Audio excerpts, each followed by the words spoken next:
Hola, ¿cómo están? Vamos a seguir con nuestro apartado de parámetros o argumentos.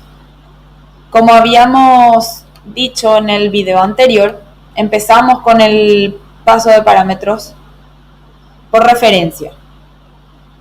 Habíamos dicho que el parámetro que recibimos era una lista de enteros, es decir, la dirección de memoria de la misma.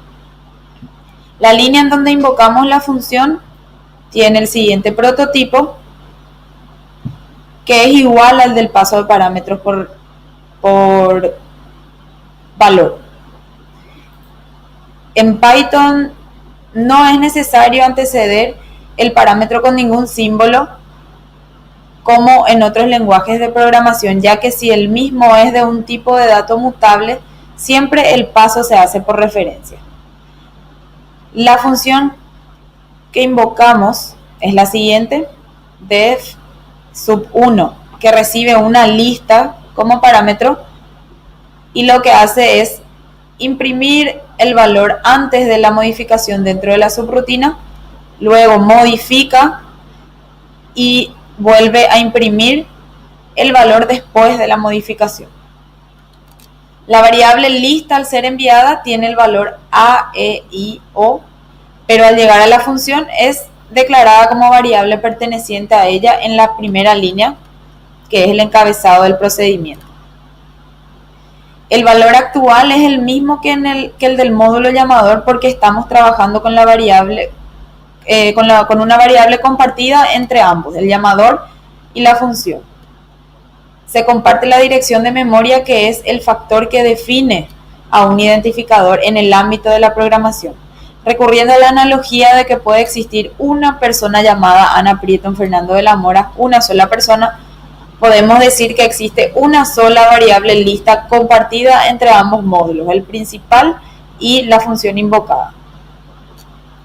Si ejecutamos la función, ejecutamos el programa, tenemos el siguiente resultado, en donde el valor antes de la subrutina, como ya dijimos, es A, E, I, O. Al ingresar a la subrutina, pero sin modificar, sigue con el mismo valor. Luego de la modificación, se le agregó la letra U, y al salir de la subrutina, quedó con la letra U agregada.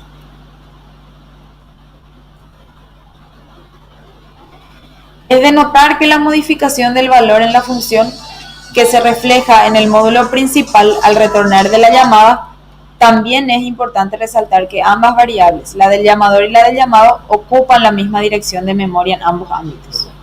Con esto demostramos que se produce el paso de parámetros por referencia, que es la única forma en la que un tipo de dato mutable puede ser transferido.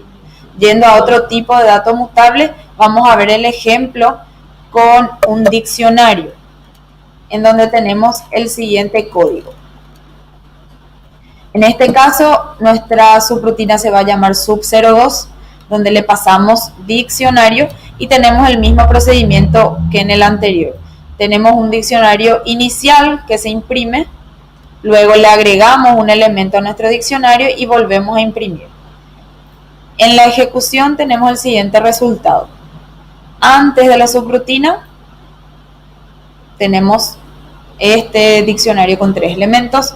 Luego de entrar a la subrutina, pero sin modificar, sigue con los mismos elementos, y después de modificar le agregamos el elemento número 4. Al salir de la subrutina tenemos el diccionario ya con los 4 elementos.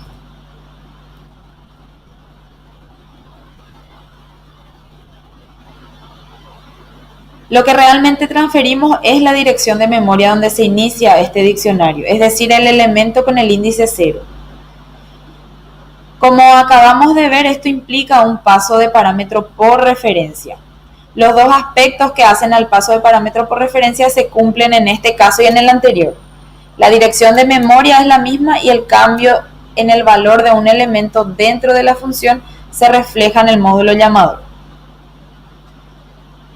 Si tenemos un conjunto, no hay mayor diferencia tenemos nuestra subrutina que se llama sub03, le pasamos como parámetro un conjunto y tiene el mismo procedimiento que el anterior. Un valor inicial, le agregamos un elemento a nuestro conjunto y se vuelve a imprimir.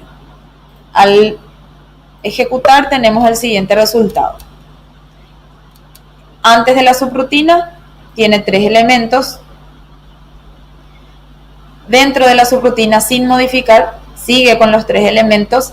Luego de modificar tenemos 4 elementos y al salir de la subrutina sigue con los 4 elementos.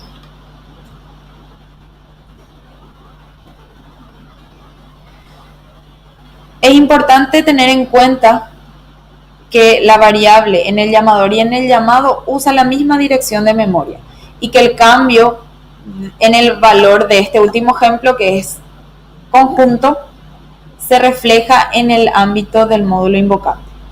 Demostramos con este y con los anteriores ejemplos que la única manera en la que podemos pasar datos mutables como parámetros a una función es por referencia, es decir, pasando la dirección de memoria a la subrutina que la va a utilizar y esta puede modificar el valor original.